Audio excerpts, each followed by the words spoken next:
লক্ষ্মী রান্নাঘরে আপনাদের আবার স্বাগত। আজ স্পেশাল মেনু ডাব চিংড়ি কাটবো। ভালো করে একে গোল করে কাটতে হবে।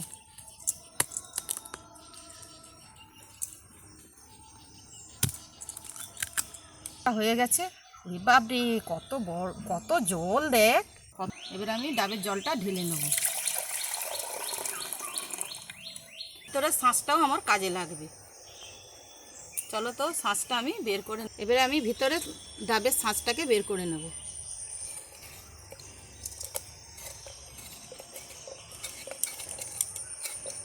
মাছের মালাইকারিতে লাগবে, তাই আমি ভালো করে একে ছিলে নিচ্ছি। চিংড়ি মাছ তো বাবু বাজার থেকে পরিষ্কার করেই নিয়ে এসছে, তবু আমি একটু ভালো করে পরিষ্কার করে নেব। দেখি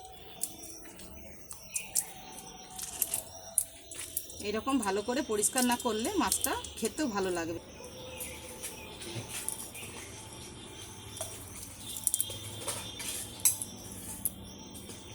প্রথমে ডাব চিংড়ির জন্য আমি 4টি লঙ্কা নিয়ে নিলাম, তারপরে রসুন কুচি, আদা কুচি দিয়ে দিলাম, পেঁয়াজ কুচিও দিলাম। নেব প্রথমে এই ডাব চিংড়ি না ভালো করে মশলাগুলো পিষলে তবে ডাব চিংড়িটা টেস্ট হবে না।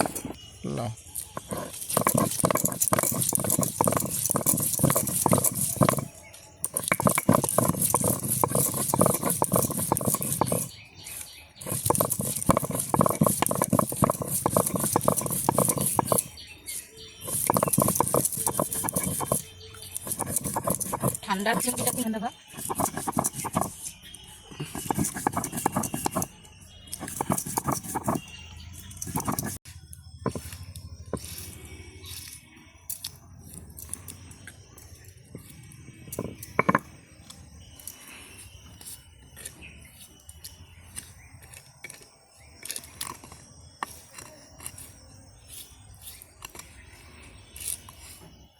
মালাইকারির জন্য আমার মশলাটা পিষা হয়ে গেছে। কি সুন্দর গন্ধ ছাড়ছে। কিন্তু নারকেল কুড়ো নিয়েছি। দুধটা রেডি হয়ে গেছে।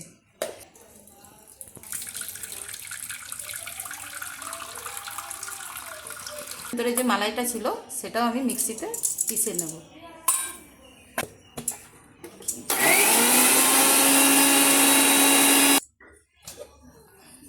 ঢেলে নিচ্ছি, আমি ধরিয়ে নিচ্ছি।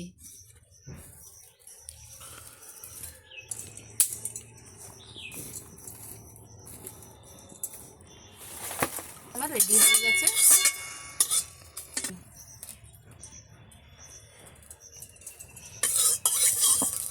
এই মাছগুলো আমি অল্প তেলে ভাজতে দিয়ে দিলাম।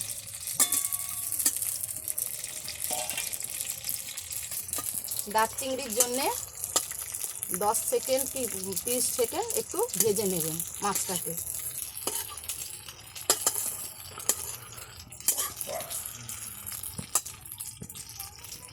বেশি ভাজলে হবে না চিংড়ি মাছটা। দেখুন আমি অল্প ভেজেছি, আমি এবারে একে তুলে নেব। তেল দিয়ে দিলাম। ডাব চিংড়ির জন্য আমি মশলাটা রেডি করে নিচ্ছি।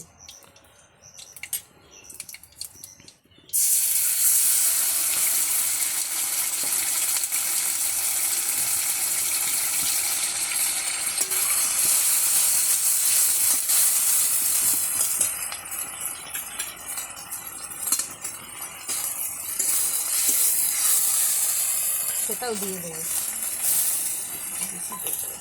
খেলে দুধটাও দিয়ে দেবো।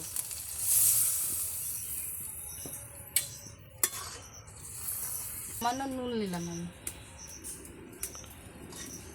হলুদ গুঁড়ো দিলাম, সামান্য লঙ্কা গুঁড়োও দিলাম। দিয়ে আমি একসাথে নাড়াচাড়া করতে থাকবো। ভালো করে মশলাটাকে আমাকে নাড়াচাড়া করে নিতে হবে। ডাবের জল ছিল আমি দিয়ে দিলাম, ফুটতে দিলাম। পুরো রেডি হয়ে গেছে। এবারে আমি চিংড়ি মাছগুলো দিয়ে দিচ্ছি।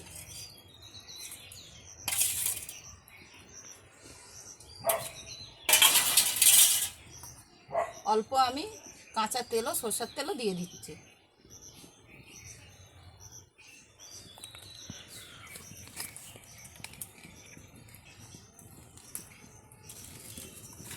আর পুরো চিংড়ি মাছটা পুরো রেডি হয়ে গেছে, আমি এবারে নামিয়ে নেব।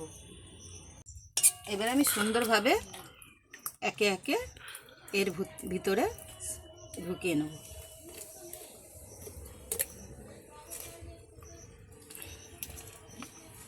ভালো করে কিন্তু